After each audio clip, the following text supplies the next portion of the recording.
Baba yako alikuja siku 3 kabla hajafariki. Aliniomba niweke mfuko huu utakuwe tayari.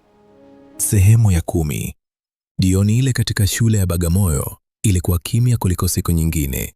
Mwanga wa jua la machweo ulitanda juu ya majengo ya shule, ukiacha anga lenye rangi ya dhahabu na machungwa. Katikati ya uwanja wa shule, Paula alisimama akiwa ameshika begi la baba yake kwa mikono miwili.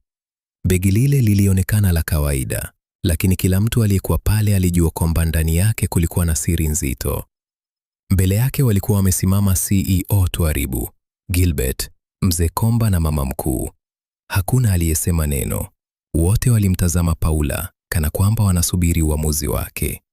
Paula akavuta pumzi ndefu, kisha akasema polepole, baba yangu aliniachia begi hili, lakini hakuna aliyewahi kuniambia kwa nini. Mama mkuu akasogea mbele kidogo. Baba yako alikuja hapa siku 3 kabla hajafariki, alisema kwa sauti ya utulivu.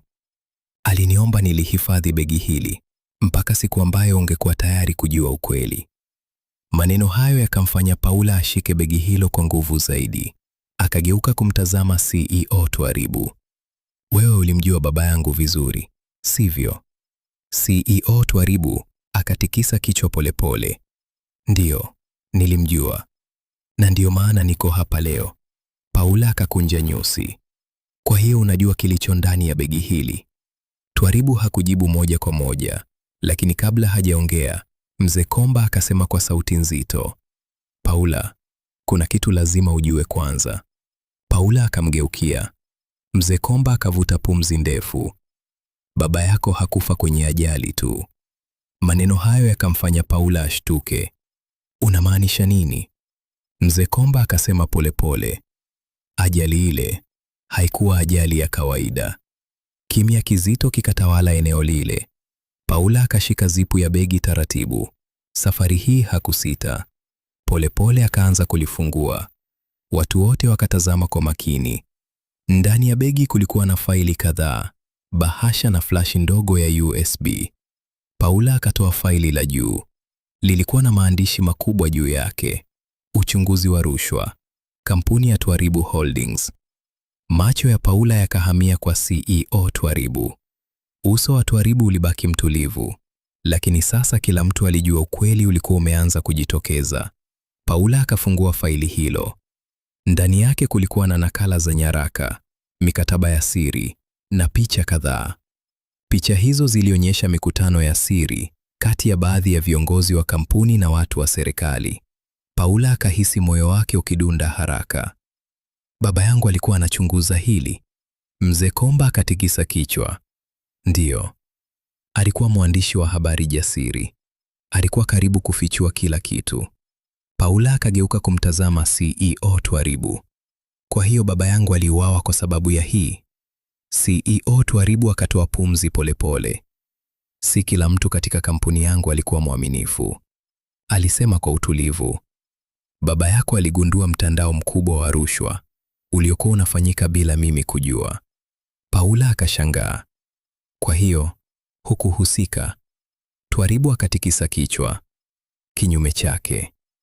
Baba yako alinijulisha ukweli. Tulikuwa tunafanya kazi pamoja kufichua watu hao. Paula akabaki kimya kwa sekunde kadhaa, kisha akasema polepole, kwa hiyo ni nani aliyemuua? Mzee Komba akasema kwa sauti ya chini, mtu aliyekuwa karibu sana na baba yako. Macho ya Paula yakahamia kwa Gilbert. Kwa mara ya kwanza tangu mazungumzo yale yaanze, Gilbert alionekana kupoteza utulivu wake. Paula akasema kwa sauti ya taratibu, Gilbert, wewe ndiye ulikuwa unatuma ujumbe kwenye simu yangu? Gilbert akashusha macho yake chini. Baada ya sekunde chache, akasema kwa sauti nzito, ndiyo. Wote wakamtazama. Nilikuwa dereva wa baba yako kabla sijaanza kufanya kazi kwa Twaribu. Gilbert akaendelea kusema, nilijua watu waliokuwa wanamfuatilia. Baada ya ajali ile, nilijua haikuwa ajali ya kawaida. Paula akahisi macho yake yamejaa machozi. Kwa hiyo ulikuwa unanilinda? Gilbert akatikisa kichwa. Ndiyo. Kama ningekuambia ukweli mapema, ungekuwa hatarini zaidi. Kimya kikatawala tena. Paula akatazama tena faili na nyaraka zilizokuwa kwenye begi. Hatimaye akafunga begi polepole. Jua lilikuwa linaanza kutoweka kabisa nyuma ya majengo ya shule. Paula akasema kwa sauti tulivu, baba yangu alipigania ukweli mpaka mwisho. Akamwangalia CEO Twaribu. Na sasa ukweli huo utajulikana. Twaribu akatikisa kichwa kwa heshima. Tutahakikisha haki inapatikana. Paula akainua macho yake kuelekea anga la jioni. Kwa mara ya kwanza tangu baba yake afariki, alihisi kama hatimaye alikuwa amepata majibu. Safari yake ya kutafuta ukweli ilikuwa imeisha. Lakini urithi wa baba yake ulikuwa umeanza sasa. Na ukweli ambao baba yake alipigania haukuwa umefichwa tena. Hadithi ya baba yake haingeishia kwenye ajali ya barabarani. Ingeishia kwenye ukweli. Na Paula angehakikisha dunia nzima inaujua. Mwisho.